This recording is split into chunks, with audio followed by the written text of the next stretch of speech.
Hi, Ashley. It's Krista. I am so excited to be able to have a chance to give you some really personalized feedback for your TED Talk speech outline. And I'm going to give you specific feedback on your introduction, your body, and your conclusion, as well as your references. But before I do that, I want to apologize for having the wrong dates here on the speech outline. I meant to upload the correct file, but I must have clicked on the wrong document. So I apologize and hope that didn't cause any confusion. And after having looked over your outline, it seems like you've done a really good job. So I'm hoping that that wasn't too confusing for you. So moving into your introduction, I like that you start off with a really friendly hello. That's great. For this presentation for the TED Talk coming up at the end of this month, you're going to actually be choosing who you want to present to. So as you're video recording yourself giving your speech, you're going to have at least 3 people in the room with you. And those 3 people are up to you. It's whoever you would like to invite. So please keep that in mind with your intention getter, that most likely the people that you're going to be presenting to are not in our COM265 online class. They might be, it depends on who you invite, but they might not be. They might be family members or friends or neighbors or whoever you feel comfortable speaking to. So if you're so that might change your attention getter just a little bit. This quote that you have with John Ford, it's so good. It's so powerful. And I think it kind of gets to the heart of what your speech is about speaking from your heart and trusting yourself. So excellent attention getter. How you elaborate on that will probably how you talk a little bit about what that quote means to you would be a nice segue from your attention getter to the purpose statement that you have, which is very well written. And I think when you say it during your speech, it will sound very natural and it will provide some helpful guidance to your audience regarding the purpose of your presentation and what they should be listening for. Now you have your preview of your main ideas, which are very simple, right? Personal relationships, health communication, family communication. You might want to write these out as full sentences to kind of highlight the relationship that they have for each other. And that will give a little bit more clues to your audience about the importance of these types of communication and what you intend to share with them during their speech.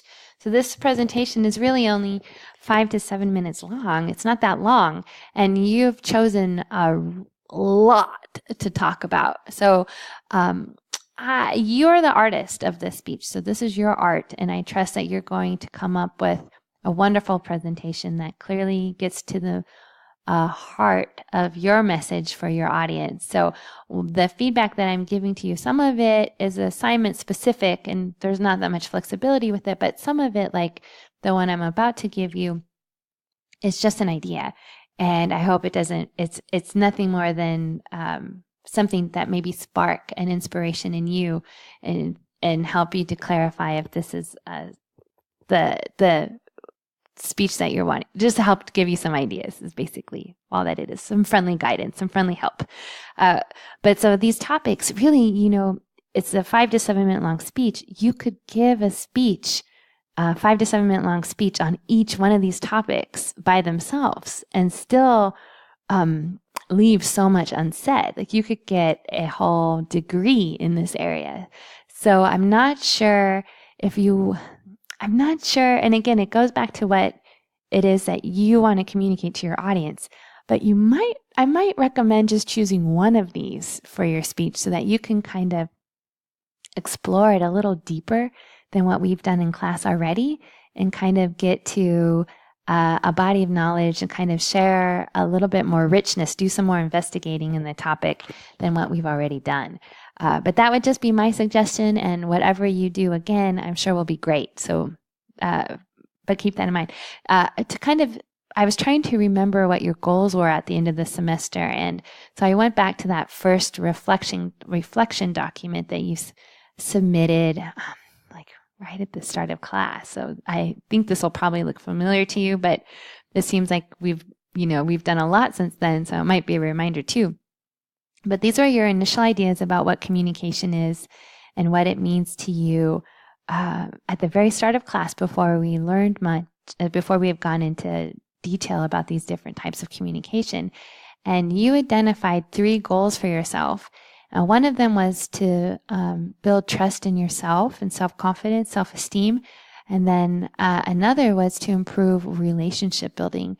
So you might want to focus in on one of these or both of these ideas in your speech as a way to kind of narrow it down and get into a little bit more depth. If you wanted to just look at personal relationships and talk about the relationships that people form with each other, whether it's, you could talk about family relationships, you can talk about like friendships, you could even talk about romantic relationships, and maybe share how that takes,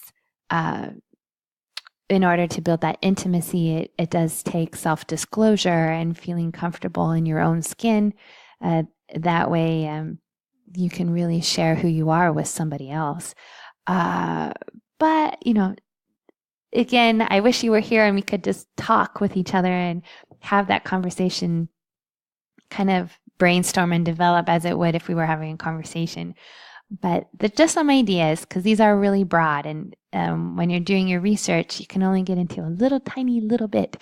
And it might be more fun for you to get into it a little bit more deeper and really learn and work towards accomplishing some of the goals that you set for yourself here at the start of the semester. So that being said, it's a great introduction. You have all the parts there.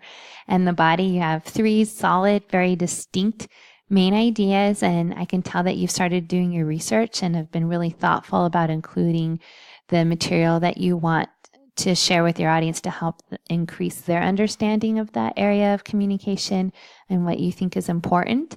For a speech, it's always a really good idea to include a variety of supporting material, and you do that. So you not only have facts and examples, but you also start to share some interesting short stories, little brief stories.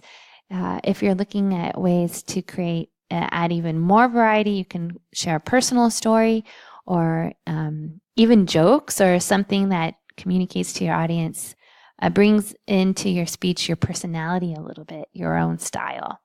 I like that you are referencing your research. That's outstanding and something you definitely need to do during this presentation. So this is a research presentation, and because of that, you need to really highlight the research that you've conducted. And for this speech, there are 5 sources that you'll need, and you'll want to verbally mention all 5 of these sources as you're elaborating and explaining your main ideas. And what you have right here is a great start. So you have written according to Steve Duck and David McMahon, and then you kind of give a quote from our textbook, which is outstanding. But when you're preparing this, when you're revising this for in additional preparation for the TED Talk at the end of the month, which when you submit that assignment, you're also going to need to submit a revised preparation notes. You'll want to include more details here on your citation. So not only do you want to share the names of the authors, but you also want to share the title of their publication, whether that's a book or an article or an online article, but then also share the date in which it was published. So if you go back to your references here, you'll see, all right, we got Duck and McMahon, 2018, Communication in Everyday Life. So that's what you would say here. According to Steve Duck and David McMahon in their book titled Communication in Everyday Life, published in 2018, 72% of the internet users. So you can kind of see that formula is a really good way of including your citations within your main ideas, and then having a kind of a natural way of saying it to your audience, because your audience isn't going to see these preparation notes. So the only way that they're going to know the research that you conducted is if you verbally share it with them. And verbally sharing your research not only shows that it communicates to them how thoughtful and how well prepared you are as a speaker, but it builds your credibility. It shows how your ideas connect to other communication scholars' ideas, and it also helps you to avoid plagiarism. So all 3 of those things are good, all good things. All right. So, and then we move on to your conclusion. And in your conclusion, you have a great summary of your main ideas. It's very thorough. and it'll help your audience to remember your ideas. You reinforce the purpose of your presentation, which is outstanding. And then you end with a quote. I think this is something you intended to say, or is this a quote from somebody else? And again, just a reminder, you will be speaking to an audience of your choosing, and they may or may not be other students from our class. So you might want to end with a different quote, maybe another quote from John Ford, or maybe an additional motivational speaker might be interesting, or a quote regarding something maybe that you use in your life to help give yourself confidence. Maybe that would be a good way to end your speech. It's up to you. Again, you're the artist, and I trust that you'll come up with a really creative way to start and end your presentation. And let's see, moving on to your references, you have a great start to your research. You have 1, 2, 3, 4 sources, and you will need 5 for this presentation.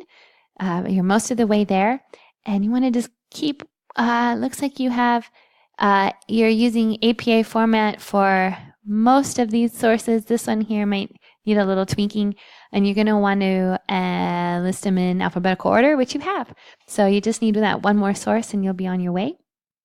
Also, when you present to your chosen audience, you're also going to need to include 2 presentation aids. And usually when speakers present, they have a poster or a PowerPoint, some kind of slideshow, maybe a Prezi, and a handout. So PowerPoint and handout, that tends to be what a lot of speakers use. I'm not sure what your environment is going to be when you give your speech and who you're going to be talking to. So I recommend choosing presentation aids that would work well with your particular audience and in the location that you're giving your speech. So if you want to use a PowerPoint and a handout, that's great. You could also use a poster or a prop or even a video clip if that would be helpful. For this speech, you definitely need to be speaking. So just you speaking for 5 minutes, 5 to 7 minutes. But that leaves a couple. So if you talk for 5 minutes, that leaves a couple of minutes extra, which you could use if you wanted to include a video clip in your presentation, if you think that would be something that would enhance the experience for your audience, and maybe like a 45-second video clip or something like that. Well, I'm curious to see what 2 presentations aids you decide to use, and I wish you all the best with your upcoming TED Talk presentation. You are on your way to preparing a wonderful speech. If you have any questions about this feedback or about anything, please do not hesitate to send me a message through the Canvas inbox. I love talking about communication, and I'm here to chat with you if that would be helpful. Thank you.